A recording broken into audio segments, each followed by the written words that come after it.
Welcome to EPG Pathshala. I am Dr. Mrinmoy Pramanik. I teach comparative Indian language and literature at the University of Calcutta.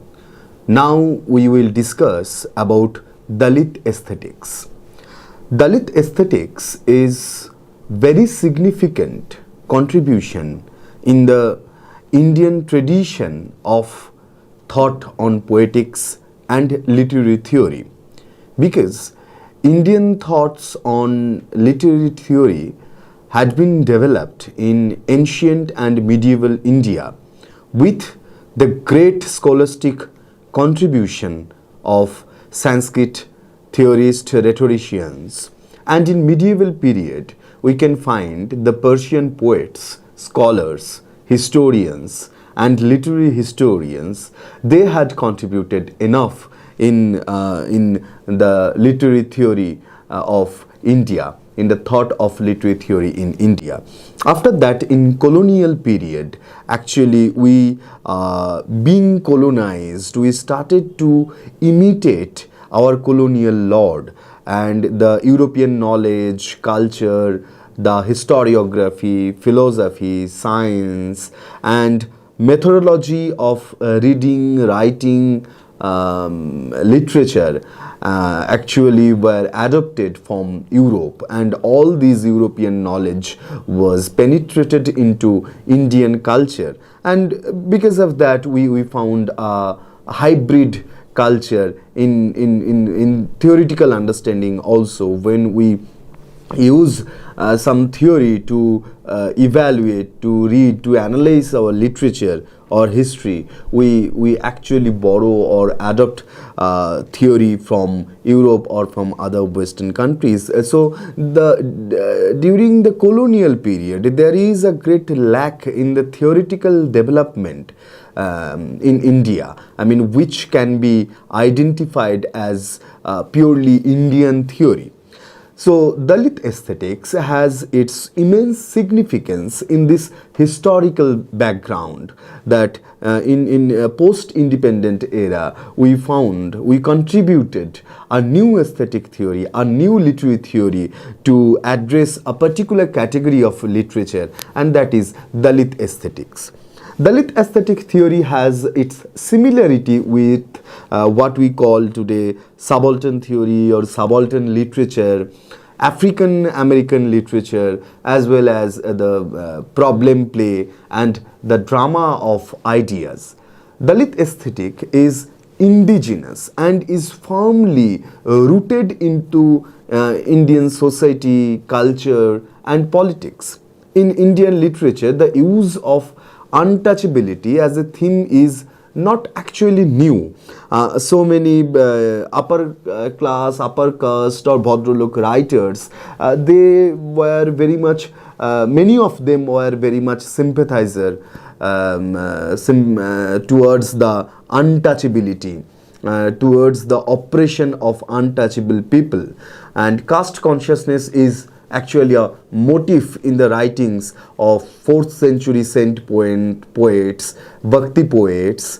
Bhakti poets actually addressed the caste question very carefully, and their main agenda of their songs, music and their literature was to remove any kind of oppression, any kind of a hierarchy from the society, and caste was very significant question to them. So this is how in medieval period, from the saint poet and from the Bhakti poets, we found this concept, their bit resistance against untouchability. So untouchability appeared in our literature long back as a motif in the writing of saint poet like Chokha Mela, a village Mahar, Kabir, Ravidas, Jyotiba Phule, Mahatma Gandhi and Tagore. Prior to Ambedkar, the untouchable writers accepted tacitly the tenets of Hindu religion and philosophy, namely the theory of karma and varnashram dharma.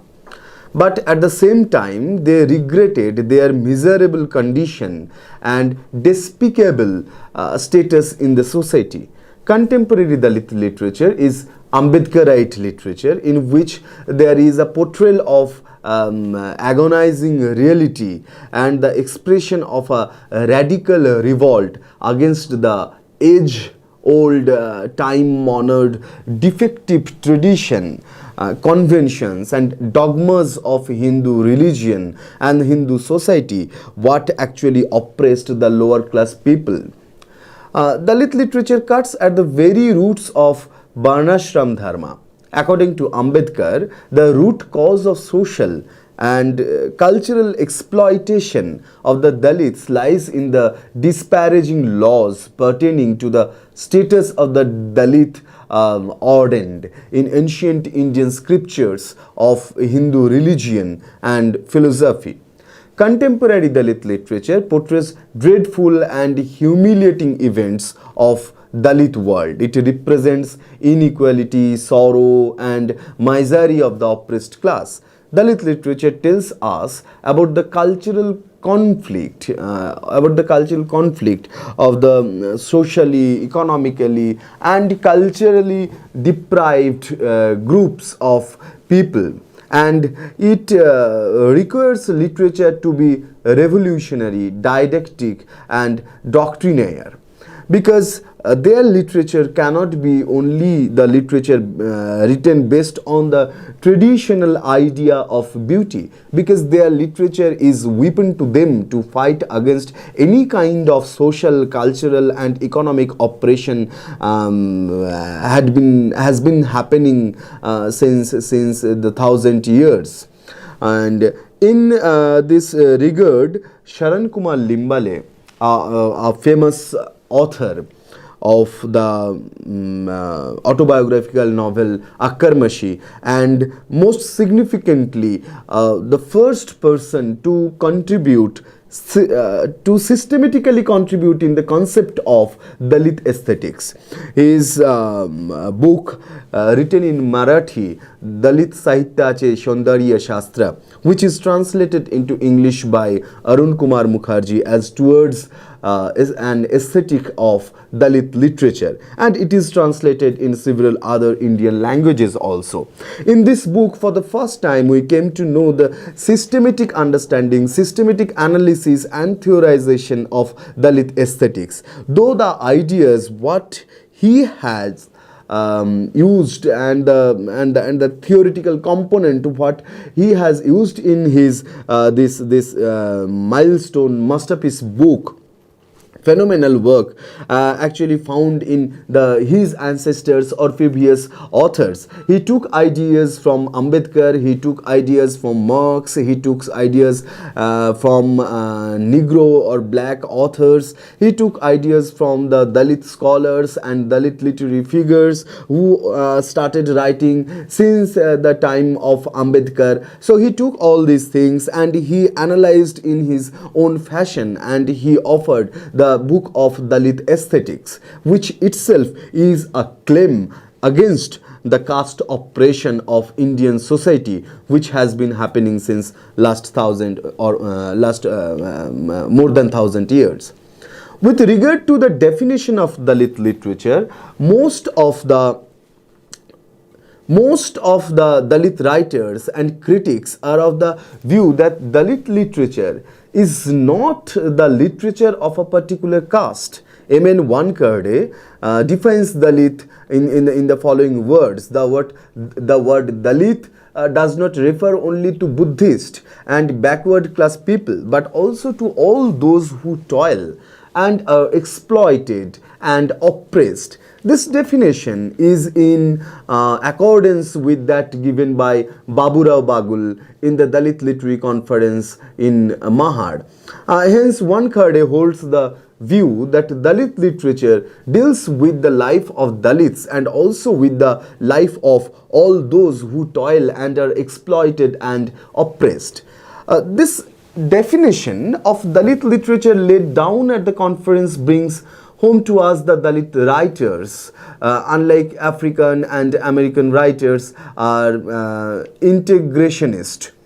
Arjun Dangle, a famous Dalit writer and scholar, in his essay entitled Dalit literature past, present and future, he enumerates general points regarding the role of Dalit literature and its literary value. In this connection, he remarks that Dalit literature is not separatist. For Dalit writers, the literature which deals with the oppression of the Dalit due to the disparaging and thereby defective dogmas of Hindu religion defines Dalit literature, irrespective of the fact whether the literature is written by a Dalit or by an upper caste writer.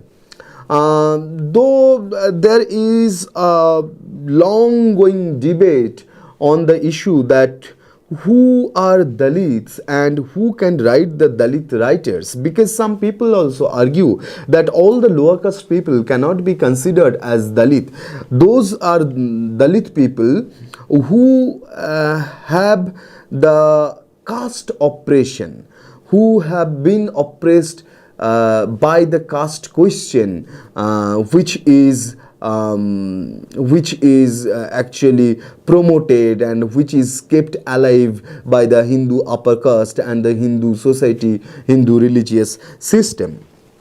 So there is a long debate that who can write Dalit literature, that everybody who has sympathy towards Dalits or who has a deep knowledge about the oppression of the Dalits cannot write the Dalit literature, because it should have first-hand experience, lived experience to write Dalit literature. Some Dalit scholars argue that only the person who is Dalit can write Dalit literature.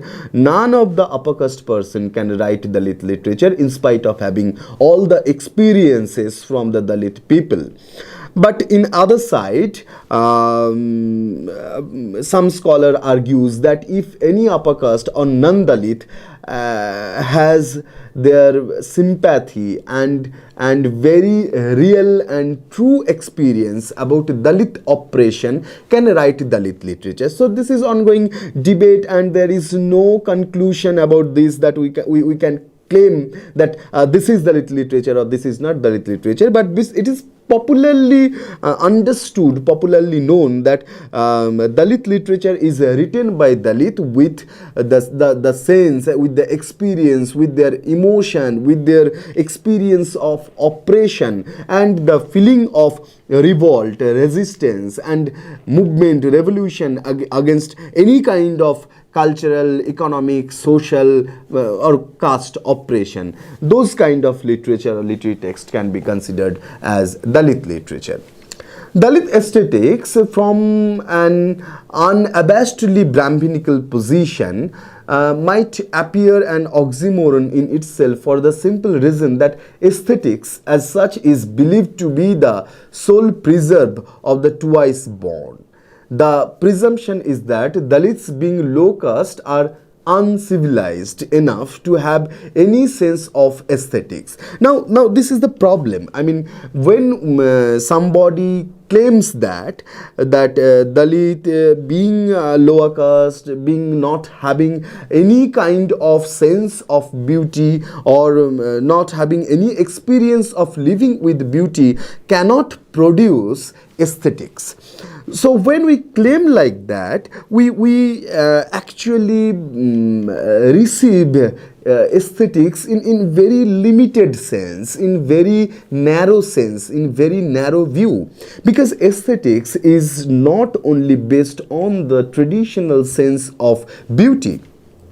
In 20th century, in early 20th century, we know that the question against modernism gave birth of so many new literary movement and new literary styles and new literary aesthetics. Dadaism, Surrealism, all these movement not only deal with the traditional sense of beauty, but it defines beauty in new fashion, in new way. And there, because of that, there is a beauty of aesthetic of ugliness which we get in modern poetry all over the world and in different Indian languages also. So aesthetic is a subject which has to be redefined, which has to be reclaimed, which has to be restructured. And when we claim something as Dalit aesthetics, we actually do the same. We redefine the sense, redefine the aesthetics, we restructure the concept of aesthetics,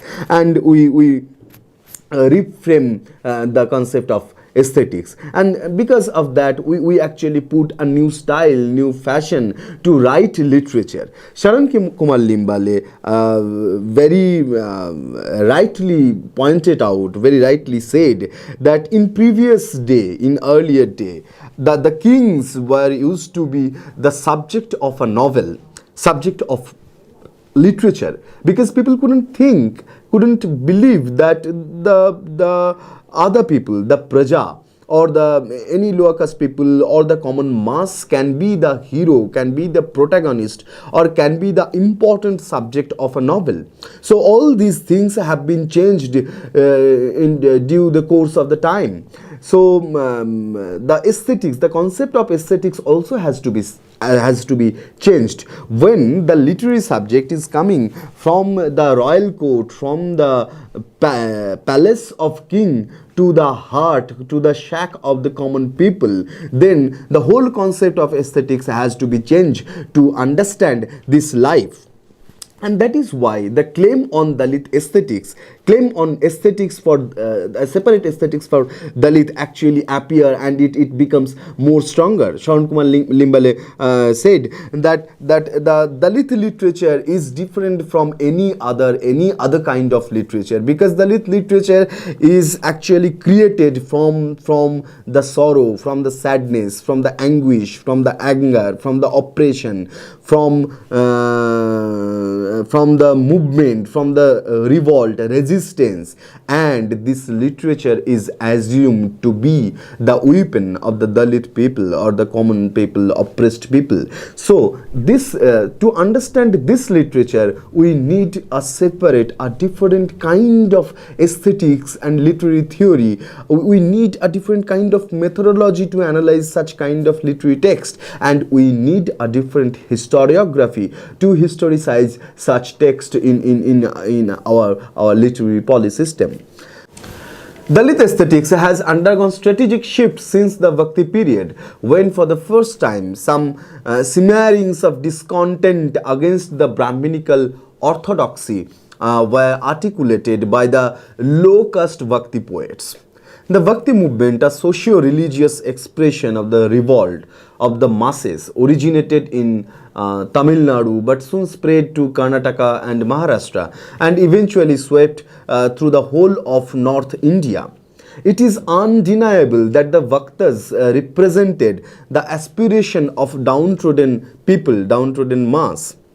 Bhakti movement was quite paradoxical in nature, in the sense that presumably it was a credo of surrender and devotion, yet it also combined a high degree of activism. It was an enigmatic mix of surrender and protest, both. But the Bhakti literary text was not solely used as weapon against any kind of oppression, and from there and there is the difference between the Bhakti literature and Dalit literature, though Dalit literature gets its power, its sense of aesthetics, its philosophical ground from Bhakti literature, but there is huge difference in approach in between Bhakti literature and Dalit literature. When the sense of devotion always works in the text of Bhakti literature, in Dalit literature it is entirely different. The sense of devotion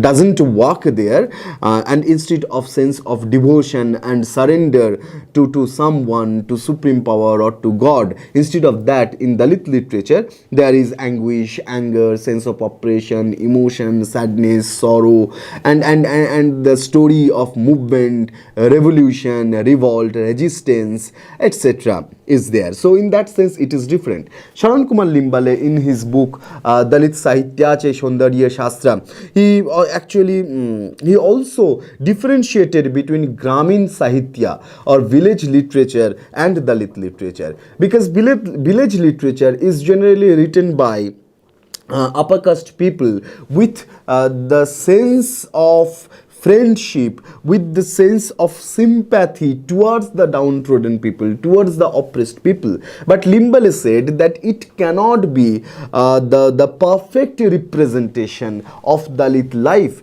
and because of that there is difference between Dalit literature and village literature, because those writers who are writing the village literature, they do not stay in the marginal area of the village, they do not stay in the slum area of the village, so they cannot write, they cannot represent the life of those people who are very much marginal in a village, and they cannot actually represent the language of those people also, because in any marginalized literature the language is very much important. In this regard, Sharan Kumar Limbale said that the Negro writers, the African American black writers, they actually innovated new language, they actually put their own language, the language of their daily conversation, daily narration, they put in their literature to write their literature, and this is how that literature becomes entirely different than any other literature of America.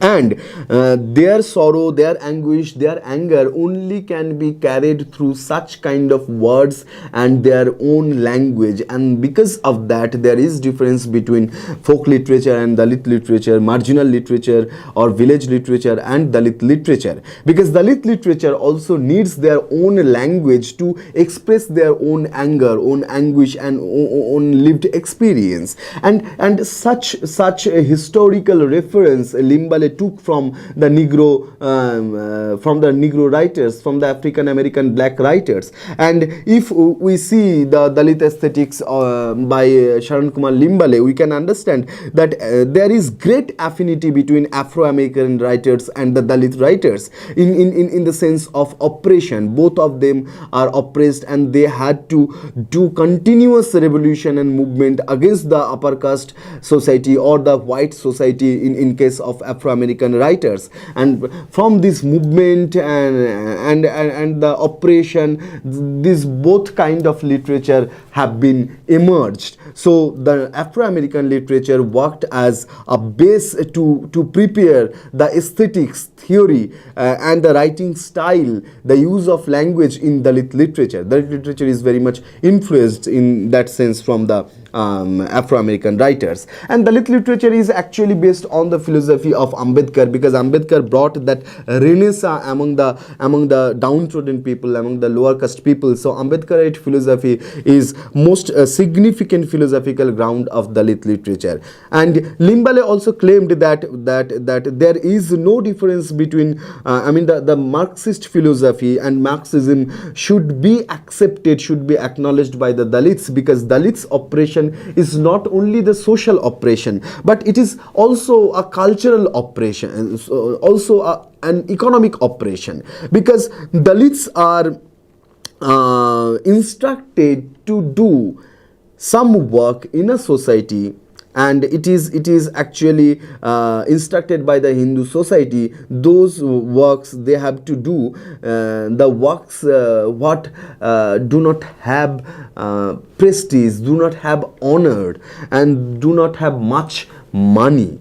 So in that sense, the social oppression leads toward economic oppression, and Dalits are not allowed to do some kind of some particular kind of honorable work or those work from what they can make some money. So their problem is also economic problem. So Sharan Kumar Limbale argues that if we need Dalits emancipation, then we need both the theory of Ambedkar and Marx for Dalits emancipation. And if we see the Dalit Panther movement, we can understand that there were two group of people who believed Marxism and Ambedkarism, and who believed only in Ambedkarism, and they had great debate also.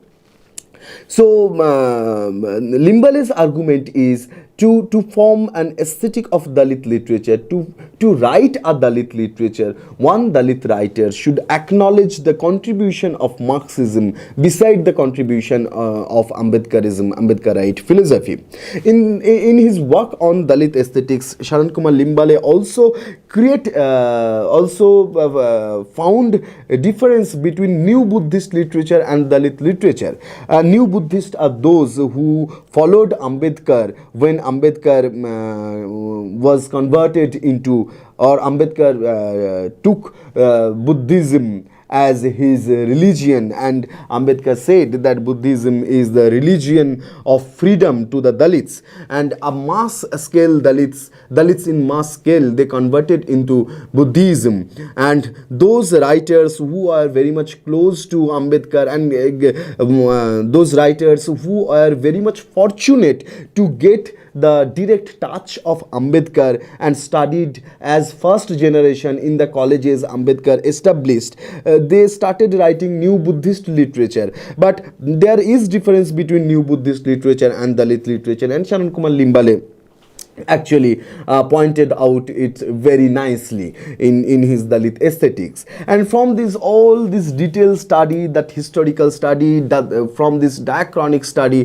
Sharan Kumar Limbale proposed his idea of Dalit aesthetics, and that is very much significant. There is also another debate regarding the question whether Dalit literature is monopoly of Dalit people, that if an upper caste people is oppressed economically since long time, and feel all the experience of economic, social and cultural oppression, can write Dalit literature? This is another question, that Dalit literature cannot be only the monopoly of Dalit writers, that another people who are oppressed, they also can write Dalit literature. This is one thing. And another new debate also came, that it's about the standard of Dalit literature, because Sharan Kumar Limbale also pointed it out, that Dalit literature is sometimes very much propagandist.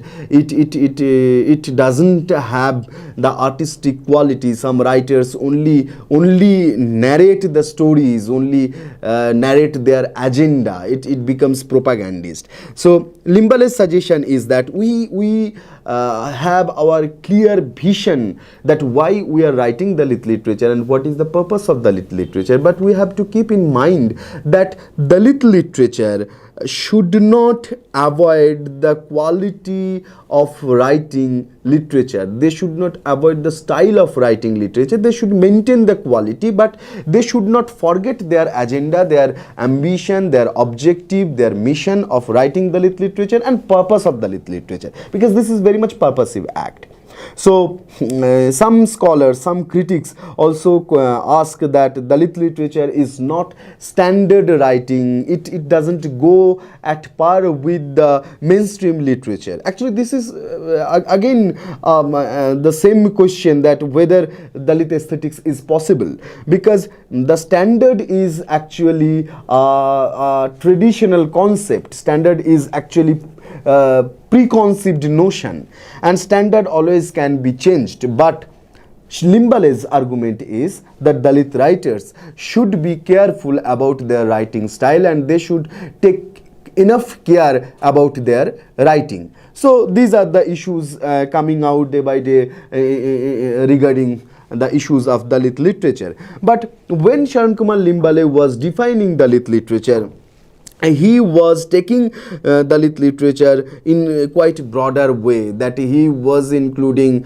the socially, economically and culturally oppressed class as Dalits. So this was his argument, his approach, and he actually rejected the traditional idea of Satyam, Shivam and Sundaram, because he speaks that the idea of Satyam, Shivam, Sundaram, which oppressed the tribals, which oppressed the Dalits and other downtrodden people, cannot be Satyam, Shivam and Sundaram, and that is why he proposed Asatya, Ashiv and Asundar.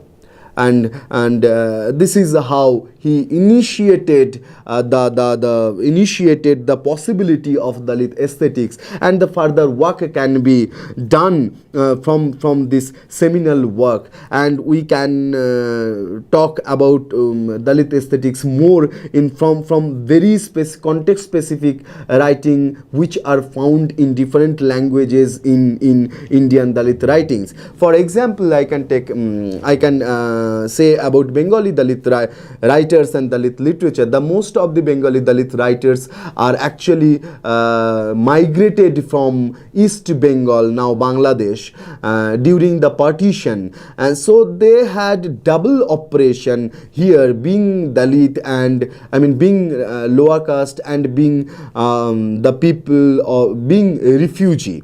So most of the Dalit writers of Bengal, they came into India as a refugee, so their experience of oppression is quite different than any other the Dalits of any other parts of India. So we have to think about it, that whether the new dimension of Dalit aesthetics can be formulated from this study of Bengali Dalit writer, and this seminal work of Sharan Kumar Limbale is path breaking, and it shows a new way, new path, and we can think about the new dimensions of Dalit aesthetics after reading and analyzing the Dalit literature of different parts of India.